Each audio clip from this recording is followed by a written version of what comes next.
நம்ம சேனலை சப்ஸ்கிரைப் பண்ணாதவங்க சப்ஸ்கிரைப் பண்ணுங்க. கூடவே பெல் ஐகானை கிளிக் பண்ணீங்கன்னா நாங்க அப்லோட் பண்ற வீடியோவை நீங்க உடனுக்குடன் பார்க்கலாம்.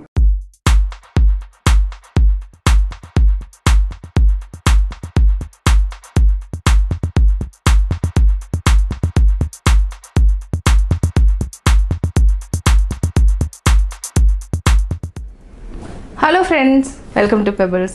நான் நெக்ஸ்ட் செய்ய போகிறது தேங்காய் போலி. தேங்காய் போலினாவே எல்லாத்துக்குமே பிடிக்கும். அது மட்டும் இல்லாமல் பருப்பு போலி நான் ஆல்ரெடி செஞ்சுருக்கேன்.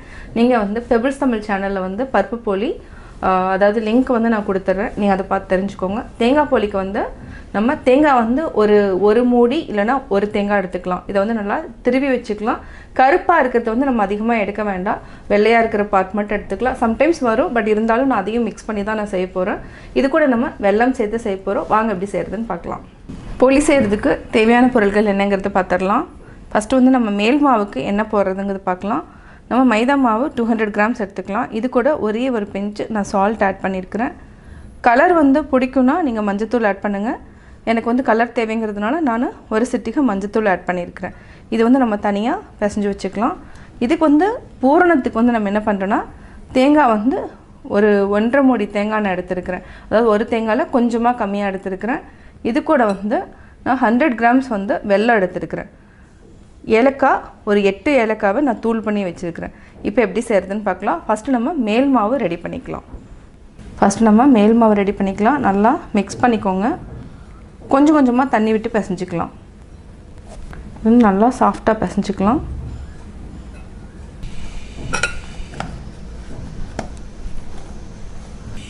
இது கூட நம்ம நல்லெண்ணெய் 1 டேபிள் ஸ்பூன் ஊற்றி பிசைஞ்சிக்கலாம்.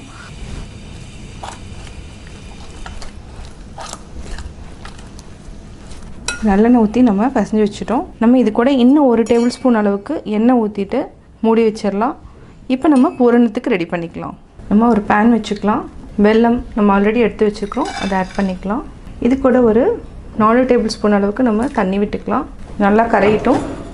வெல்லம் நல்லா கரைஞ்சதுக்கப்புறம் நம்ம தேங்காயும் ஏலக்காயும் ஆட் பண்ணிக்கலாம். வெல்லம் நல்லா கரைஞ்சிருச்சு. இப்போ நம்ம ஆல்ரெடி துருவி வச்சுருக்கிற தேங்காயை ஆட் பண்ணிக்கலாம். இது கூட நம்ம ஏலக்காயை ஆட் பண்ணிக்கலாம். வாசனைக்கு 1 டேபிள் ஸ்பூன் அளவுக்கு நெய் விட்டுக்கலாம். நம்ம தேங்காயை நெய்யில் தனியாக வறுத்தும் ஆட் பண்ணலாம், பாகு கூடையும் ஆட் பண்ணிக்கலாம். ரெண்டுமே ஒரே மாதிரி தான் டேஸ்ட் இருக்கும். இது நல்லா சுருண்டு வர அளவுக்கு நல்லா வதக்கிட்டே இருக்கணும். கையெடுக்காமல் வதக்கணும். இன்னும் ஒரு 2 நிமிஷம் வதக்கிட்டு ஆஃப் பண்ணிக்கலாம். ஆற வச்சுட்டு உருண்டை பிடிச்சிக்கலாம். இன்னும் லைட்டாக இந்த தண்ணி விடுறதுக்கு இங்கே பார்த்திங்கன்னா தெரியும். தண்ணி இல்லாமல் இருக்கணும், கொஞ்சம் ட்ரையாக இருக்கணும். அது வரைக்கும் நல்லா வதக்கிக்கணும். அப்போ தான் இந்த போலியினோட டேஸ்ட் நல்லாயிருக்கும். இல்லைனா தண்ணி விட ஆரம்பிச்சிடும். நம்ம பூரணை நல்லா வதங்கிட்டுருக்கு. அதுவும் ரெடி ஆகிடுச்சுன்னா மேல் மாவு நம்ம 15 மினிட்ஸ் ஊற வச்சுட்டோன்னா அந்த சாஃப்டாக இருக்கும். அதுக்கப்புறம் உருண்டை பிடிச்சிட்டு பூரணத்தையும் உள்ளே வச்சுட்டு நம்ம அதாவது ஆயில் பேப்பர் ஏதாவது இருந்துச்சுன்னா நம்ம எண்ணெய் தடவிட்டு நம்ம தவாவில் போட்டு எடுத்துக்கலாம். இப்போது இந்தளவுக்கு இருந்தாலே போதும். தண்ணி எல்லாமே நல்லா வத்திடுச்சு. இப்போ ஆஃப் பண்ணிக்கலாம். ஆஃப் பண்ணிவிட்டு ஆற வச்சு நம்ம சின்ன சின்ன உருண்டைகளாக பிடிச்சிக்கலாம்.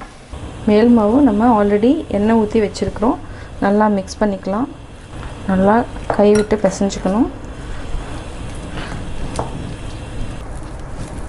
இந்த மாதிரி பிசைஞ்சிட்டே இருங்க. நம்ம சின்ன சின்ன உருண்டைகளாக பிடிக்கணும்னா ஃபஸ்ட்டு இந்த இதில் இப்படி எடுத்துக்கணும். ஈவனாக இருக்கும். அப்படியே எண்ணெய் இல்லைனாலும் நம்ம லைட்டாக எண்ணெய் தடவிக்கலாம். இப்போ பார்த்திங்கன்னா ட்ரையாக இருக்குது. நம்ம வேணும்னா கொஞ்சமாக எண்ணெய் தடவிக்கலாம்.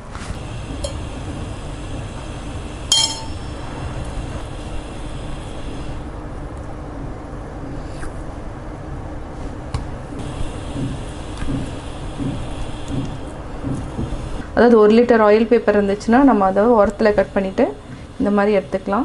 இது கூட நம்ம லைட்டாக இது கிராக் இருக்கக்கூடாது. நல்லா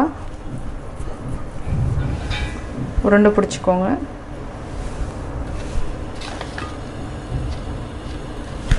இப்போ நம்ம மாவு வச்சுக்கலாம். அதாவது ஆல்ரெடி ரெடி பண்ணி வச்ச மாவு நம்ம பூரணத்தை ஆட் பண்ணிக்கலாம். வாழை இலை இருந்தாலும் நம்ம யூஸ் பண்ணலாம். நான் வாழை இலை இல்லை என்கிட்ட, அதனால் நான் இதை யூஸ் பண்ணுறேன். ஆறிடுச்சு. இப்போ நம்ம சின்ன சின்ன உருண்டைகளாக பிடிச்சி எடுத்துக்கலாம். நம்மளுக்கு எந்த சைஸ் வேணுமோ அந்த சைஸ் எடுத்துக்கலாம். நம்ம எல்லாத்தையுமே உருண்டைகளாக பிடிச்சி எடுத்துக்கலாம். இப்போ நம்ம தேங்காய் உருண்டைகளாக பிடிச்சி எடுத்துட்டோம். இப்போ அடுத்தது மேல் மாவு. மேல் மாவு நம்ம ஆல்ரெடி உருண்டைகளாக பிடிச்சி எடுத்து வச்சுட்டோம். இதை வந்து லைட்டாக நம்ம தட்டிட்டு இந்த உருண்டையை இப்படி பிடிச்சிக்கோங்க. ஒரு இடத்துல இந்த மாதிரி நல்லா பிடிச்சிட்டு இதை நல்லா ஸ்டிஃபாக பிடிச்சிக்கோங்க. இந்த கையில் அதிகமாக மாவு இருந்ததுனாலும் நம்ம எடுத்துக்கலாம். நம்மளுக்கு வந்து கொஞ்சம் தின்னாதான் வேணும். இவ்வளோ மாவு ஜாஸ்தி இருக்குது. இதை வந்து நம்ம எடுத்துக்கலாம். இப்போ நம்ம அப்படியே ப்ரெஸ் பண்ணிவிட்டு கையில் எண்ணெயும் வச்சுக்கோங்க. அப்படியே கொஞ்சம் கொஞ்சமாக எண்ணெய் விட்டு நம்ம தடவிக்கலாம். எவ்வளோ தின்னாக நம்ம கொண்டு வர முடியுமோ அவ்வளோ தின்னாக கொண்டு வந்துக்கலாம். கையில் எண்ணெய் தடவிக்கலாம்.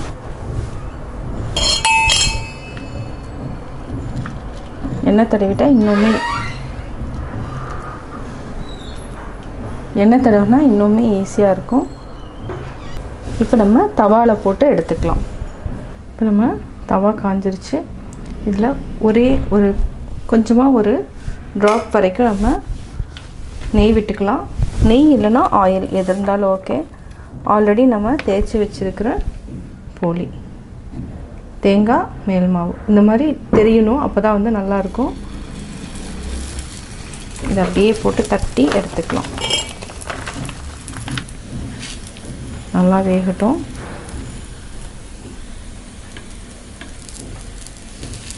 நல்லா ப்ரெஸ் பண்ணி விடுங்க. ஓரத்தில் லைட்டாக நெய் தடவிக்கலாம். ரொம்ப ஜாஸ்தி வேண்டாம்.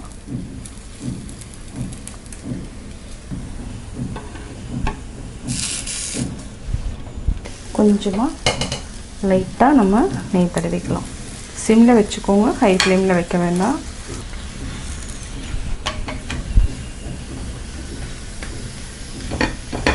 ரெண்டு சைடும் நல்லா வெந்துடுச்சு. இப்போ எடுத்துக்கலாம். லைட்டாக ஆயில் தடவிக்கலாம். இதை அப்படியே ப்ரெஸ் பண்ணுங்கள். ஒரு உருண்டை எடுத்துகிட்டு வச்சுக்கலாம்.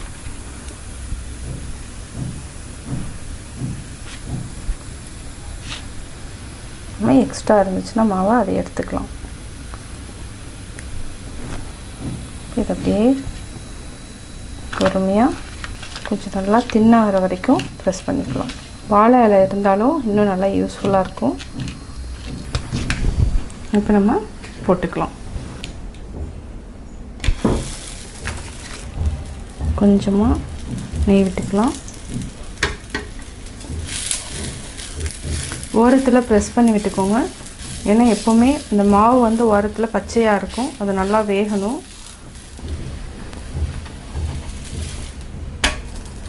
நல்லா வெந்துருச்சு. இப்போ நம்ம ஆஃப் பண்ணிவிட்டு எடுத்துக்கலாம். மீதி இருக்கிற எல்லா உருண்டைகளையும் இதே மாதிரி எடுத்துக்கலாம். இதை வந்து ஃபோல்ட் பண்ணிக்கலாம்.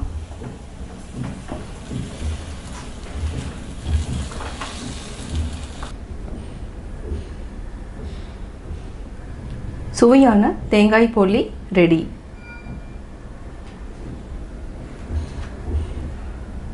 நான் தேங்காய் போலி எப்படி செஞ்சேங்கிறத பார்த்தீங்க. கட்டாயம் உங்களுக்கு இந்த வீடியோ பிடிச்சிருக்கும். இந்த வீடியோ பிடிச்சதுன்னா லைக் பண்ணுங்கள், ஷேர் பண்ணுங்கள், கமெண்ட் பண்ணுங்கள். மறக்காமல் பெபிள்ஸ் தமிழ் சேனலையும் கோபி சுதா சேனலையும் சப்ஸ்கிரைப் பண்ணுங்கள்.